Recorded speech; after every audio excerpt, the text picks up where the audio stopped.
Hey everyone, my name is Anita and welcome to my channel. This is Frame of Mind.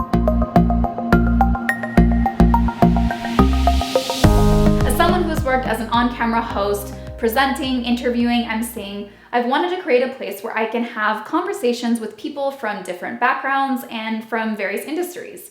I think that a conversation is a powerful way to grow, to learn, to listen, and maybe even shift some of our own perspectives. So if this sounds like something that you'd be interested in, I invite you to like and subscribe. Today I chatted with my friend Kate Geller, who is a writer, a speaker, and a podcast host. She works as an affiliate marketing manager at Evolving Wisdom, which is a personal development and transformational company. So I thought that Kate had a unique point of view on the toll that shame can take in one's life through her own experience with mental health, grief, and addiction. Kate and I talked about shame, dealing with our inner critic, and staying creatively motivated. So because we were social distancing, we did have this conversation over Zoom. So take a look.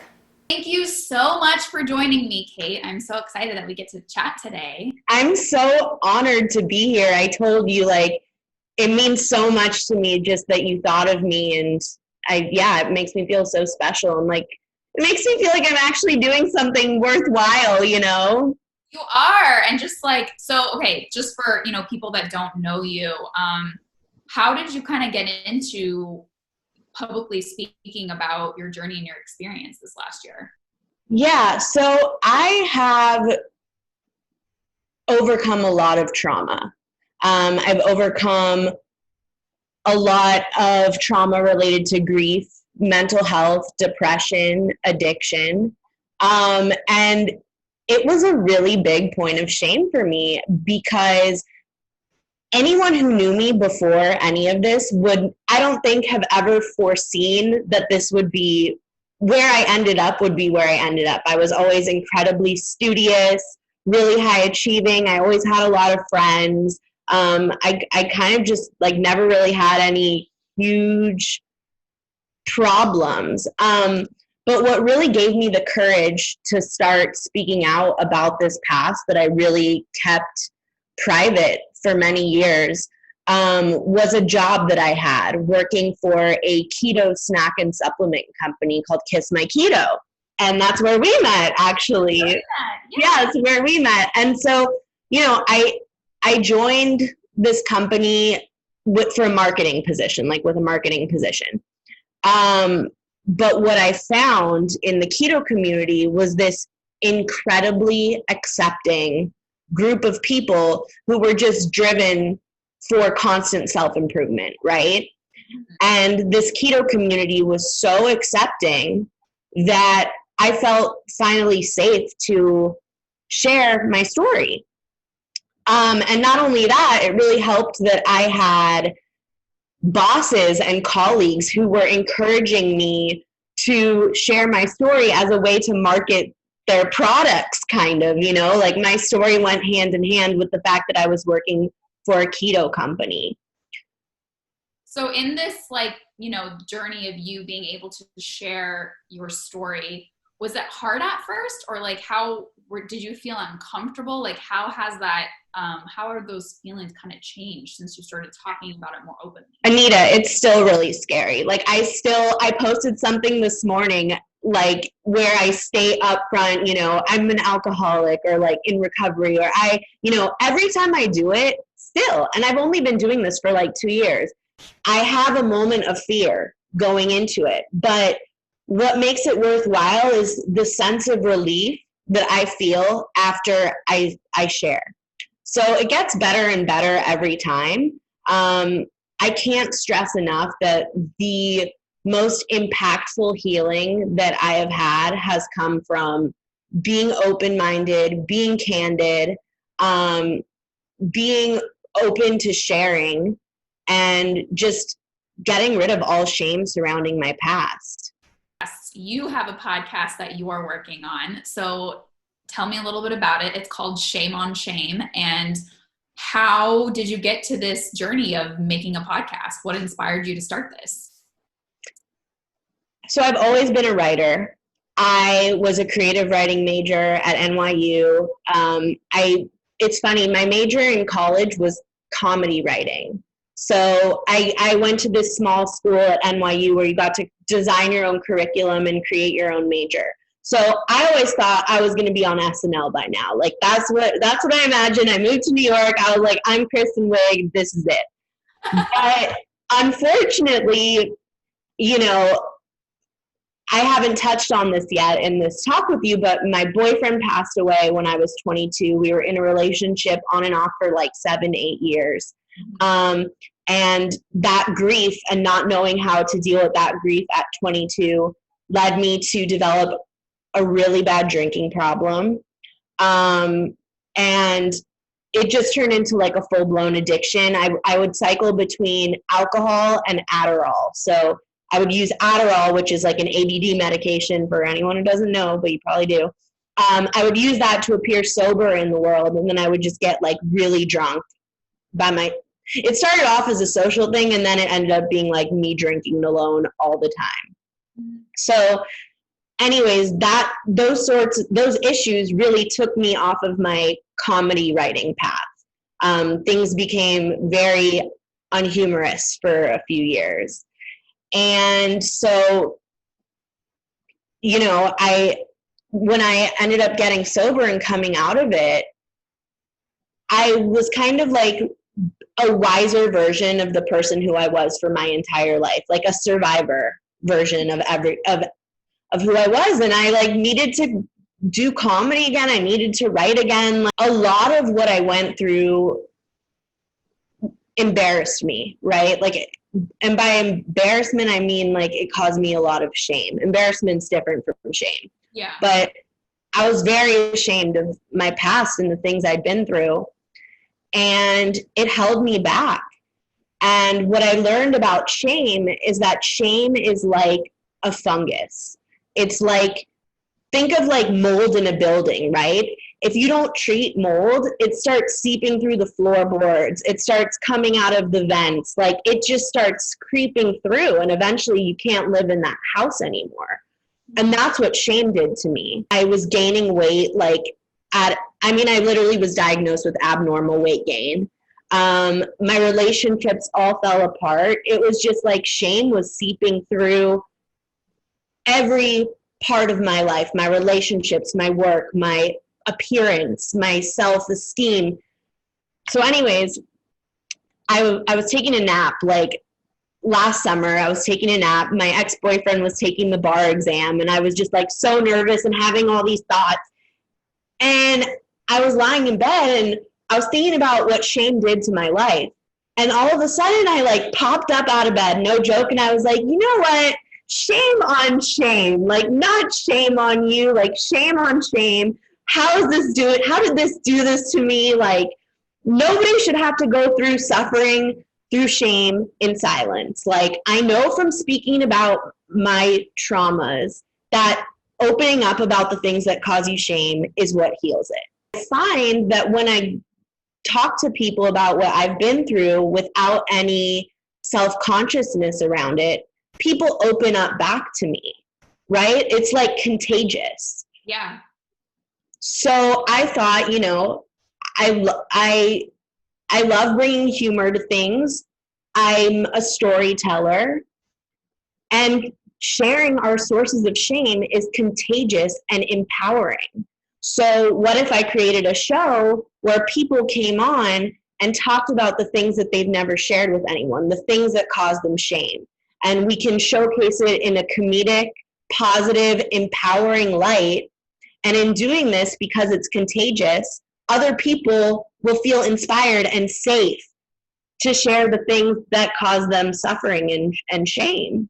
And we can keep this fungus, this mold from infecting every element of our life, because that's what it eventually does. It is so inspiring because, you know, going on, whether it's on camera or going, you know, making a podcast and sharing these things that you've carried around for so long that have brought you shame, and just being really honest and open about it. I'm sure that's not easy to do, right? Because there's probably fear of judgment, and it's hard to talk about these things, but I just cannot wait to hear your podcast. I mean, I'm so excited to hear what you have to say. And I'm sure all your guests too have some amazing stories to share. Thank you. Thank you so much. I mean, I don't want to build a really popular podcast on the front page of Spotify or Apple Podcasts or whatever. If I can reach one, and this is such a cliche, but it's true. If I could reach someone who was in the situation or who is in the situation that I was once in, that's all I care about. Like, that's the bottom line, because people find themselves in situations that they would never foresee themselves in. So if I can reach someone in that situation and say, you know what, look, I came out of it and I am succeeding, and you can too. Just put in the work, put in the hard work, believe in yourself. What's really interesting and something that we've talked about before is like, so many of us, whether it's talking about something personal or just putting something out there, like we talked about this in regards to you making your podcast, or even me wanting to do a YouTube channel, is that there's kind of this fear or this like inner voice, and you're like, what are people going to think? Is this going to come off silly? Is it going to come off stupid? And there's all this judgment. And how do you deal with that so you can still be true to yourself and your story, but not, you know, let all these inner voices kind of bring you down? I'm so excited to share this, and I'm so excited by this question, because this is something that I've really worked on over the last few years. And I really have two main exercises that I do because like I said, it still happens. Yeah. So I have two main exercises that I do that really give me the courage. The one word that I would use is courage. That's what's important to muster up. Because once you have the courage, that's when healing takes place. But okay, so I have these two exercises I do. The first one is because I've overcome so many different things, I'm able to look back on what I've been through and see the growth retrospectively, and see, you know, all of that suffering I went through was worth it because I became A, B, and C. Or this miserable experience I had was great because it allowed me to get to this place. So something that I like to do is I connect with my older self, right? I imagine that I'm talking to the 80-year-old version of myself. And I ask her for advice. I'm like, what should I do? Should I put this out there? Like, will I regret this? Is this going to affect my career? Is this going to affect what people think of me? And I know it sounds kind of weird, but like, she always tells me to go for it. And if it's something that isn't right at that time, like, I'll get that answer. But I really imagine speaking to my older, wiser self and getting advice from her, because as my life moves forward, I realize how trustworthy I am and how much I can trust myself. So the first one is connecting with my older self. And the second one, don't make too much fun of me, but it's genius. Like, this works, people. Okay. So golden secret with the world. So I can't wait to hear what it is. I have never shared this, but I'm going to start sharing it all the time. I learned it in a course that I took called Working with Your Inner Critic. And so it's what you just said, like, when I'm having thoughts like, oh, should I not put this out there? Or, you know, you don't even have an Instagram follow, your Instagram following's so small. Like, why would you? So what I do now is I take those thoughts and I change them into like a funny voice in my head. Like the voice of like an evil villain on Scooby-Doo or something. And like, it'll be like, you're so stupid. Like that's what I change it to in my head. And I think, and I've developed a different relationship to that voice where I'm like, you're so annoying. Like, what do you know? You know? Yeah. So that has been a huge shifter for me.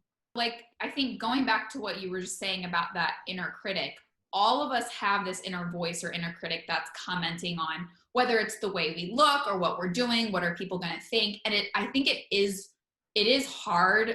You know, everyone says, who cares what other people think? But that is truly, I think, completely not possible, because we all care to a certain extent what at least some people think, whether it's your immediate family or friends. Of course, it would bother me if everyone in my immediate circle didn't like me or thought something. So I do care to a certain extent. And I think when you have these things that you want to share, whether it's something that's, you know, maybe not as easy, painful about your past, or even like an art that you want to put out in the world, it is hard kind of not to silence those inner voices that are wondering, what are people going to think about me? Or, you know, no, this isn't good enough. Or as you said, like, I don't have a big Instagram following and I'm not an expert. And it, like, how do you deal with, you know, kind of keeping those voices at bay, but also listening to the things that maybe you're telling yourself that are important? I mean, something I learned from this course that I took on the inner critic is you create your inner critic. It's not anybody else. It's you, you know? So you have two choices. You can let it talk to you like a bully. Like, think of like a mean girl in middle school or a bully in sports or anything. You can let it talk to you like a bully, or you can change its voice and demean it just like it's demeaning you, right? So when I change its voice to like some like stupid villain cartoon voice, it makes me realize how ridiculous it is. Yeah. You can't necessarily stop these thoughts that are coming to you, but if you kind of, you know, build some humor around it or take a step away from it, you just realize what it is. It's just a thought. It's something you're telling yourself. You can laugh at it and be like, this doesn't need to affect me, and then move forward. Yeah. You know, sometimes we need to get out of the bubble of right now and like think about like, it 5 years from now, 10 years from now, will you be happy that you shared these things, and how will it help you grow? Right. Right. Yeah. And you know, what's interesting is my older self that I talk to isn't always telling me to move forward and do it. Like, I find that the answers that I get from my imaginary older self are really good. Like, I've been feeling extremely unmotivated since being in this quarantine. I live alone, I'm single, and I had, right leading up until this quarantine, the momentum that I had was so insane. I mean, I was staying up on Friday nights till 2 a.m, working on my podcast, working on my website, like working on business cards, this, that, bam, bam. And then this quarantine happened and I just lost it. Like, you know when Austin Powers loses his mojo? Like, that's what happened to me. So in losing my lack of motivation during this quarantine, and I mean, this was like a sudden halt because I was going 100 miles a minute. I meditated and I tried to connect with like what I imagine as 80-year-old Kate, right? Mm-hmm. And like I said, she's not always telling me like, go, go, go, go, go. In this moment, like, I realized I need to respect where I'm at right now. Like, when you force things, you don't always end up in like alignment with the right. It can feel forced. People can sense the lack of passion behind something. Self-reflection is so underrated. I mean, it's so important. I can't even tell you how many days and like you know, probably months adding up I've spent in self-reflection, and I've spent really like not, you know, surrounded by people, not even making movement that you can see, just kind of silently building up inner momentum towards my goals and a belief in myself. And if that's what people need to do right now, do it. I mean, really small steps are always better than no steps. And if you need to go from 100 miles a minute to like 5 miles a minute, you know, 1 mile a minute, that's okay, as long as you don't give up. You have like, I don't know, a couple tips or just like advice for people that, whether it's meditation or journaling or things that have helped you that could help other people sort of get through that process and sort of build that inner momentum and reflection right now? I have an app called 5 Minute Journal on my phone. I've been doing it every day for 2 years. I think, 2 years. And it's exactly what it sounds like. It's a 5 minute journal. Like, in the morning, it asks you 3 things you're grateful for, 3 things you're going to do that day to make the day amazing, and an affirmation. And then at night, it asks you 3 amazing things that happened that day. And so for me, this was so impactful in making me constantly look for positive things in my day, because I knew at the end of the day, I had to write 3 amazing things that happened. So over 2 years, right, my brain is now just always looking for the good in everything. And so I think that these slight tweaks in our daily routine they might seem so tiny, but consistency and building these small, consistent habits allow me to overcome anything, because I have this new perspective where all I'm looking for is good. And I think that's so important, because it's easy to get swept up in all the things that are going wrong, whether it's like, oh, this meeting got canceled, or, that phone call didn't go the way it was supposed to, and just like focusing on all kind of the crappy stuff that's happening, that being able to reflect on your day and say, these are, I'm just so grateful for these things. I think having that gratitude and compassion inside is something that's really is important and makes you feel, so feel the love and feel so special for what you do have in your life. Yeah. The number one tip I have for anyone is gratitude and journaling. And particularly, I recommend the 5-minute journal app. But it's gotten to a point where I keep sticky notes on my desk for work, but like I'm thinking of amazing things that happen and I'm writing them down on sticky notes throughout the day, because I know I won't be able to remember it when I have to fill in my list at night.